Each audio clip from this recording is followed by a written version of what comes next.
আসসালামু আলাইকুম। আজকে আমরা যেটা দেখব সেটা হচ্ছে এনভেলপস, অর্থাৎ খামের উপরে কেউ যদি প্রিন্ট করতে চায়, খামের উপরে যে চিঠি পাঠায়, খামের উপরে যদি কেউ প্রিন্ট করতে চায় তাহলে সেটা কিভাবে প্রিন্ট করবে। তো আমরা এখানে এই মেইলিংয়ে যাব, তারপরে ইনভেলপসে ক্লিক করব। এখানে আমরা একটা ডেলিভারি অ্যাড্রেস দিব, আর এইখানে আমি একটা এখানে লিখে রাখছিলাম, এইটাই আমি যদি আপনাদেরকে দেখাই। এখানে একটা ডেলিভারি অ্যাড্রেস দিব, মনে করেন যে এইটাই আমি পাঠাবো, ঠিক আছে। এই অ্যাড্রেসে আমি তাকে চিঠিটা পাঠাবো, এবং এখানে রিটার্ন অ্যাড্রেস, যদি সে আপনার মানে এই চিঠিটা না পায় তাহলে আপনার কাছে আবার রিটার্ন আসবে, তার জন্য একটা অ্যাড্রেস। তো আমরা এইখান থেকে মনে করেন আমরা এখানে একটা দিয়ে দিলাম। তারপরে এখান থেকে আপনি যদি চান যে এই লেখাটাকে আপনি একটু করবেন, বোল্ড করবেন বা ইটালিক করবেন, যেটা চান সেটা করতে পারবেন। এখান থেকে এই অপশনসে আসবেন। অপশনসে আসলে আপনার এখানে দেখতে পাচ্ছেন ফন্ট, ডেলিভারি অ্যাড্রেস, আপনার যে ডেলিভারি অ্যাড্রেসটা আছে এখানে, এটা যদি আপনি চান যে একটু ফন্টটা চেঞ্জ করবেন, যেমন এই লেফট বাম সাইডে আপনি কি করবেন, এটাকে যদি একটু যদি এটাকে বাম সাইডে আনতে চান তাহলে কিন্তু এটা বাম সাইডে আসবে, আপনার ডেলিভারি যে এইটা আছে।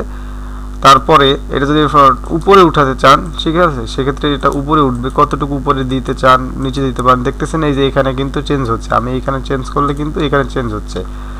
তারপর রিটার্ন অ্যাড্রেসের এখান থেকে যদি আমি রিটার্ন অ্যাড্রেসের এই জায়গাতে আমি যদি এটা করি, দেখছেন এইটা কিন্তু ডান দিকে আসতেছে, এবং এটা যদি টপে যদি আমি টপে থেকে যদি নিচে নামাতে চাই তাহলে কিন্তু এটা এদিকে আসবে, নিচে নামবে, এবং টপে উঠাতে চাইলে আমি টপে দিতে পারবো কতটুকু মানে আমার থাকবে। এই হচ্ছে খাম।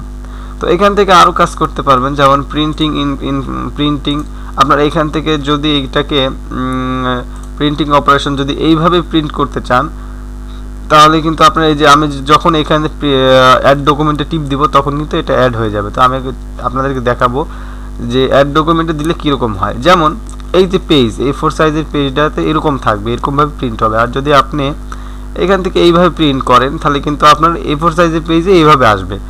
তো এরকম যেটা দেওয়া আছে এইটাই দেওয়া থাক। আমরা এখান থেকে ওকে দেই, দেওয়ার পর আমরা এখানে অ্যাড ডকুমেন্টে ক্লিক দিই। দেখেন আমাদের কিন্তু এখানে এনভেলপটা তৈরি হয়ে গেছে। তো এইখান থেকে চাইলে আপনি এখন এখান থেকে প্রিন্ট করলে এই যে কন্ট্রোল P দিলে আপনার প্রিন্ট হবে, এই যে এরকম আসবে। দেখেন আপনার এই যে এখানে যে কাগজটা আছে এনভেলপটা তৈরি হয়ে গেছে। এখন এটাকে প্রিন্ট করে নিলেই আপনি এখান থেকে আপনার চিঠি যাকে ইচ্ছা তাকে পাঠাবেন, তার কাছে আপনি এটা দিতে পারবেন যে সেই খামের উপরে। ঠিক আছে, আপনাদের সবাইকে